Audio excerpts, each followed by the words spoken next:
show tonight. Kirstin McMillan and Wild Animals are here. We have music from Jay Sean, and we'll be right back with William Shatner, so stick around.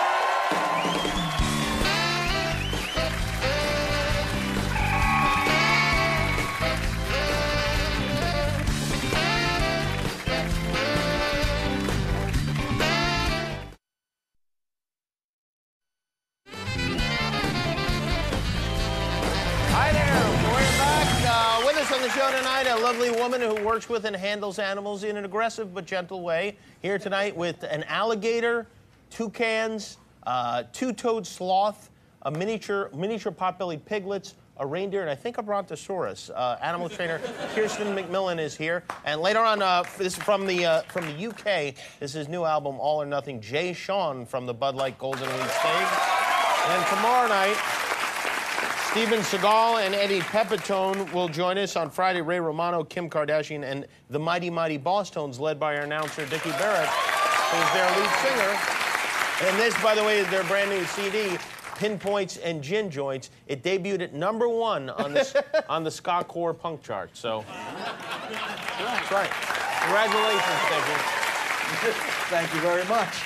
Thank you. Our first guest tonight is an actor, author, director, singer, poet, and space captain. The second season of his celebrity interview show, Shatner's Raw Nerve, airs Sunday night at 10 on the Bio channel. Please welcome William Shatner.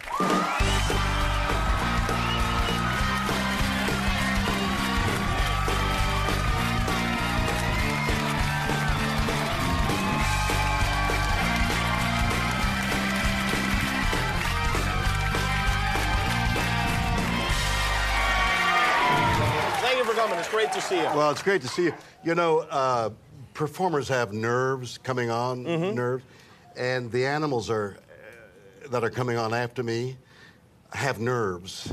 Oh, really? They're pooping all over themselves. Oh, yeah. And backstage they're running around. Somebody thought it was me, but I said, no, it was the two-toed sloth that was there. Well, it's nice to have someone to blame, that's for sure, in case something bad does happen. Homo erectus Shatner. So you're saying that there's a menagerie of animal crap backstage right now? That's right, all different colors. Well, I'm sorry, and I apologize to your shoes as well. But thank you for being here. Well, thank you for asking me. What have you been up to lately? What's happening with you? God, everything. I just got an award-winning documentary out there. I heard about that, yeah. Taking helicopter lessons. Helicopter flying lessons? Yeah. Yeah. Why would you do that? Why not? Dangerous. You're already the commander of a Starfleet. You don't need to fly a measly little helicopter. Sometimes you have to get out of that starship and escape. What are you going to... I've been fascinated by helicopters for the longest time. Really? Yeah, well, it's the strangest thing. You know, when you say, if God meant for us to... You know, or on an airplane, and the thing goes bump, and you say, well, God meant for us to fly, He'd have given us wings. Well, imagine now you're hovering. And there are a lot of forces involved in this thing. Yeah. Whereas this wing, because it's a wing going around, there are a lot of forces on the front of the thing that's going around. I wish I could think of the name. Yeah, well, it seems like you're not doing so well with your lessons. Names are unimportant as long as you stay aloft, you know what I mean? Yeah, sure. You can be cursing. But if you have to call down to the control towers, what like, the thing is not working and the buttons are not pushed, that's going to be a problem. I'm a fixed-wing pilot. Yeah. Oh, you are already. I am. I'm to 182s. That's not enough for you. No. I went soaring airplanes. I've gone up in soaring planes. Have you ever gone in a parachute and jumped out of a plane? No. I've been in a parachute, but I never jumped out of a plane. It would be a question on a crossword puzzle, wouldn't it? How can you be in a parachute and not jump out of a plane? Well, let me guess. Halloween party. Oh, no, acting. Yes? Take a flying leap without a parachute. No, you need the parachute. I have gone with a motor on my back, propeller on the motor, it's about 75 pounds, run like hell, got to get to about 12 knots before you get flying speed. You've got this parasail, and suddenly, and you leap into the air, and if you're lucky, you're flying. Yeah. And well, sometimes you leap into the air, and you hit the ground with a thud. Did that happen to you? Oh, it's so demeaning. Oh, really? Yeah, I think so. But at least you're about 3 feet off the ground, so you hit one of those, you're all right. You're not like a helicopter at 1,500 feet. You really should be more careful. I mean, you've got, you've got a lot of money and stuff like that, and you should be around to enjoy it, I think. And flying a helicopter is not the best way to ensure that. I don't know. Risk, then there's the whole question of risk, because what I wanted to tell you was, I also took aerobatic lessons in a pit special.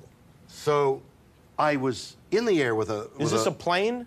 A pit special is an aerobatic airplane. Okay. And I had a military instructor instructing me for a week. And then that Saturday evening, I was to fly it alone.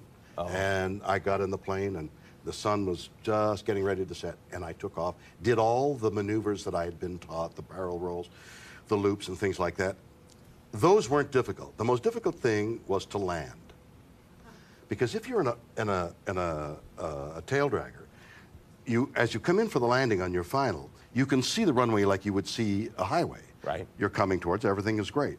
Then as you get close to the ground and the runway, you have to flare.